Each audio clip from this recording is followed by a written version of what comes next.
All right, wonderful people, welcome back to this wonderful channel where we'll bring you back-to-back update and information as it is. In case you have not joined our social media handle, what are you waiting for? Kindly go ahead and subscribe, like, comment, share, and also remember to on your notification button so that whenever our news drop, you go be the first we'll go collect. And let's go down to the news proper, the information of the day as it be.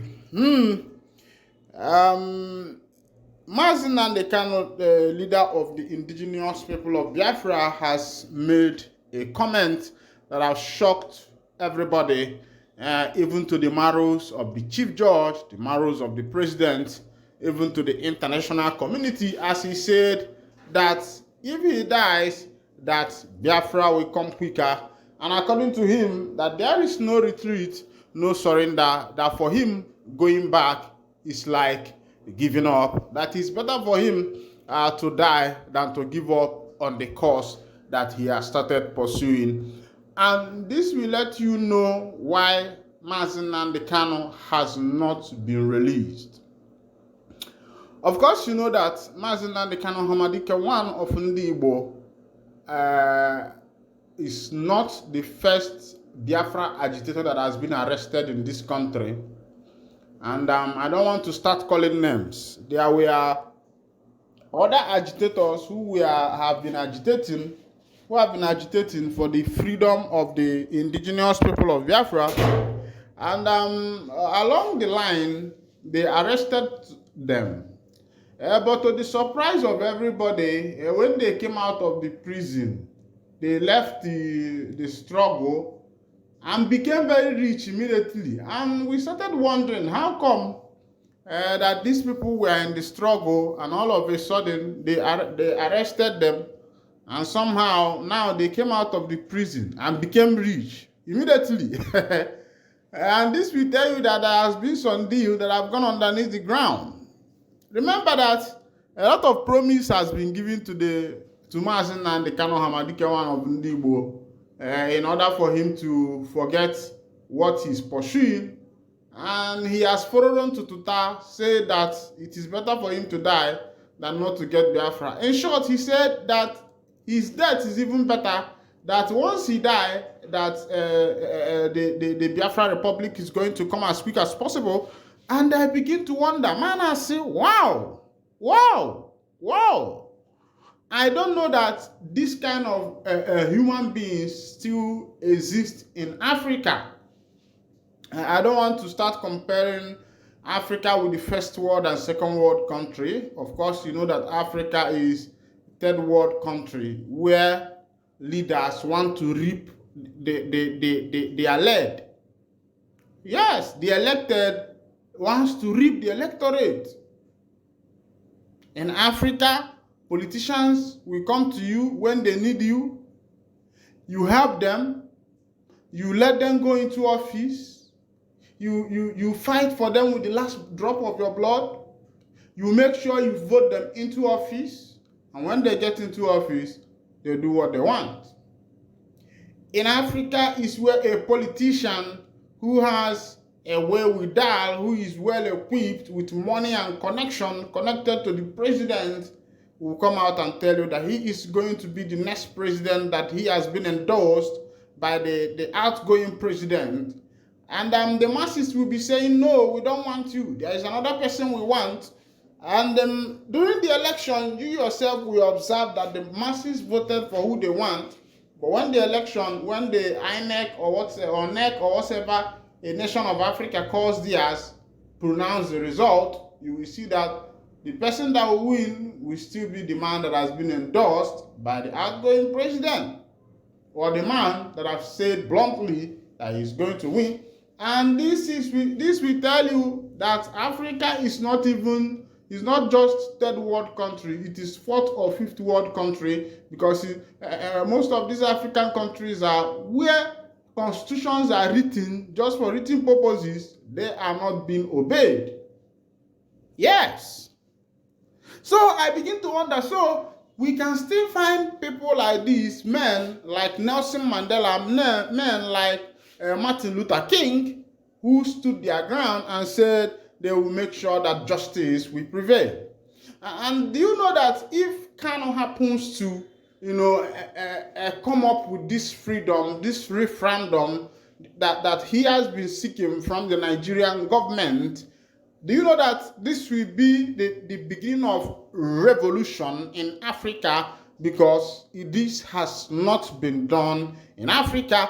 I believe that in Nigeria and Biafra is the first place this thing is happening in Africa. I don't want to talk about places like Gabon, because Gabon, ab initio, was running a confederal state.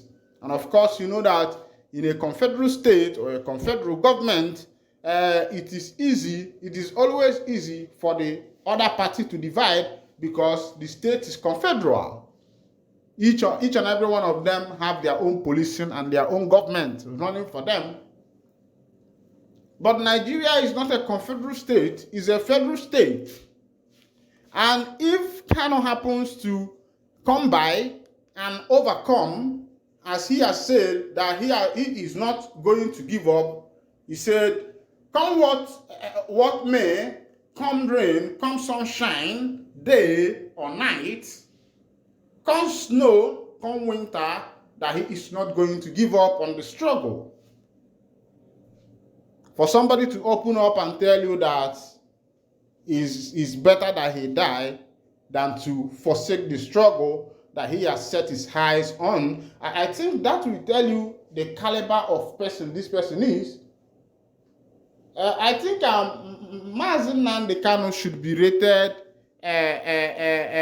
with Martin Luther King, Mahatma Gandhi, Nelson Mandela, and great freedom fighters that has been known all over the globe. Yes.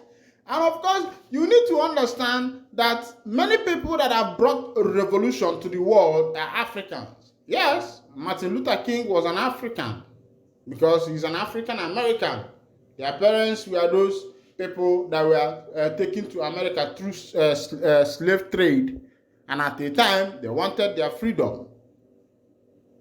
And by the time Abraham Lincoln took over office, he banned slavery. Even though most of those black who were, especially places like far places like Alabama and the rest of them, who were still under their tax masters, were not released because they lacked information, because many of them did not hear the information. It was announced in the Capitol. And many of them who were far did not know that Abraham Lincoln has banned anything slave trade and has given them equal rights just as citizens of America. And from them, Martin Luther King took over, after a certain time, Luther King took over the struggle, making sure that black man and white man will coexist in the same community, in the same environment, without interruption, because the black man still had this slave mentality. Even when he has been free from his slavery, the white man still oppressed him, making sure that where the white man lives or stays is very different from that of the white man's space. They were in the dungeon. But thanks be to Chukwu Kabiama, who freedom is in his hand, who does not judge unfairly. He's the only pure judge that came into that matter. And Martin Luther King, remember, was also a child of God. That's how they started doing it. Until the blacks in America were liberated. And I believe that this is going to be the fate and destiny of the indigenous people of Biafra. Because looking at, when you want to equate a situation or an organization, the first person you have to look at is the spearhead of that particular organization. Or when you want to talk about a nation, it is the person that is representing the nation is who is being referred to. If the person is not dogged enough, if he's not strong enough, just know that that state or country is not going to be strong. And looking at the person that is spearheading these indigenous people of Biafra, and the future of the Biafrans, determining not to give up and also not to put shame to his people, and has determined that death is better than giving up. I wonder what kind of man you think this man is. Meanwhile, I'll be winding down the curtain here, and if this is your first time of joining us on this wonderful channel, kindly go ahead and subscribe, like, comment, share, and also remember to on your notification button so that whenever our news drop, you will be the first one to collect them. Thank you for listening. God bless you.